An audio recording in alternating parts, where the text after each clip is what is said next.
2 मुलींची आई आहे हे मला ना जास्त तेव्हा जाणवतं जेव्हा मुलींच्या शाळेत ना पॅरेंट्स टीचर मीटिंग असते. आता त्या मीटिंगमध्ये गेलं की समजतं की आपण आता पॅरेंट्स आहोत आणि आपले ना वेगळेच असे कर्तव्य आहेत. आता दिवस असा निवांत गेला होता, पण संध्याकाळी ही आले की म्हटलं चल थोडीशी वॉकिंग करून येऊ.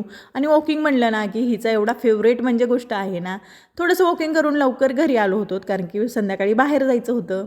पाणीपुरीला खायचं. आज आम्ही आलो होतो सासवडच्या खाऊ गल्लीमध्ये आणि खाऊ गल्लीमध्ये आलात ना तुम्हाला फूडची एवढी जास्त व्हरायटी इथं मिळते ना, तर तुम्ही ना नक्की एकदा ट्राय केलीच पाहिजे. मला पाणीपुरी खायची होती आणि ह्यांचं काहीतरी ना वेगळंच खाण्याचं चाललं होतं. आता ही ऑर्डर जोपर्यंत जवळ आली नाही ना तोपर्यंत आम्ही 10 चक्रा तिथपर्यंत मारल्या होत्या.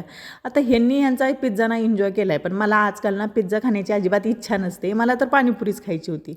म्हणून ना आता मम्मी खाते म्हणून ह्या दोघींनी पण ना पाणीपुरीवर पण चांगलाच ताव मारला होता आणि इतकं जास्त पोट भरून खाल्लं होतं की संध्याकाळी सगळ्यांचं मत होतं की आम्हाला जेवायचंच नाही म्हणून शिल्लकच्या वेळी थोडीशी शिल्लकची कामं करून घेतलं होतं आणि संध्याकाळी परत थोडंसं वॉकिंगला गेलो होतो. आता बाहेर आले की माझी ड्युटी संपून पप्पाची ड्युटी ना चालू होते.